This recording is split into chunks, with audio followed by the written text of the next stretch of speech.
Hi, my name is Danielle Shaw Jones, And I'm LaJoyce Sanders. and we have our 5E STEM unit lesson plan here. Um, the lesson plan is going to take about 120 hours, and or if you're on block schedule like I am, it'll be 3 block classes for you to go through. Here at the very beginning of the lesson plan, you'll see a supply list or materials list for things you have to have. One of the most important things is for you to go through, I would suggest, would be to go to Science Buddy and kind of look over the materials portion here, which I have a breakdown on this list right here.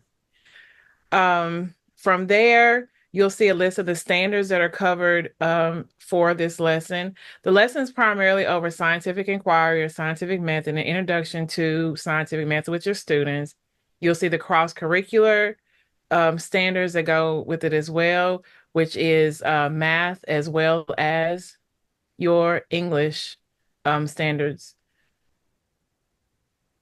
From there in the lesson plan, you'll see our career connection, which is where I came in for the lesson plan. I was it on my on-site experience was to go with Dr. Benjamin Nye at USC ICT. It was a phenomenal experience, one that I will always cherish.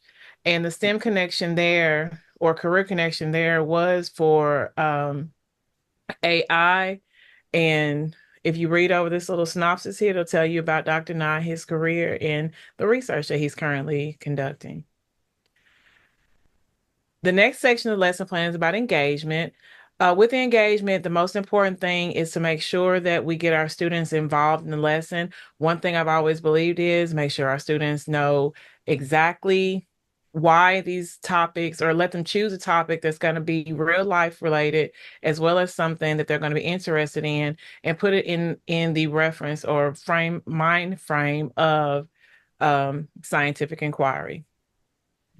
Here you look at the different ways that you can actually introduce the lesson in scientific inquiry, the interactive activities, hands-on experiments, the real life applications such as case studies, the engagement and discussion, everything that you would need in order to conduct the exploration of the engagement portion.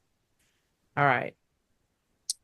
Okay, and so the next three sections, the exploration, explanation, and elaboration, were sections that I worked on. And the overview of the exploration stage is to get these kids thinking about some form of biotechnology and the type of research that it took to develop the CRISPR technology. And so in this section, you are given some optional videos with supporting worksheets. And of course, those were created using AI tools. And of course, there are some other suggested activities, such as using a biotech concept map. Again, that was used by an AI tool, was developed by an AI tool. And it's all designed in exploration to get the students to explore the different products that were produced for the different areas of biotechnology, and to also get them thinking deeper into how that research, those products came to be.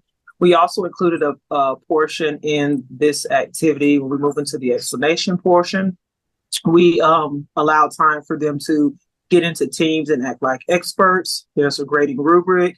Again, that scoring rubric for those activities were designed in an AI tool, as well as an extension activity that brings into the discussion the topic of intellectual property. And so the goal for the students when they're done with the Explorer and explanation is for them to develop their own biotech product, hence the investigation portion of what they're going to be doing, but also the engineering and the production of some type of idea that they're going to share with their peers. And then, of course, there are supporting rubrics on how to evaluate the students when they present their final product. And there's also project outline given for how to carry out the whole process of developing a product, considering the intellectual properties, also how to pitch it so that you can persuade people to buy into it, and so forth. And so this was the And that was the explore, explain, and elaborate portion of this lesson. All right, so the last portion is the what I had to cover, which was the evaluation. Simply put, all I did was develop a rubric. I took a rubric that I already had, and from this lesson plan, the students are supposed to do a scientific inquiry project.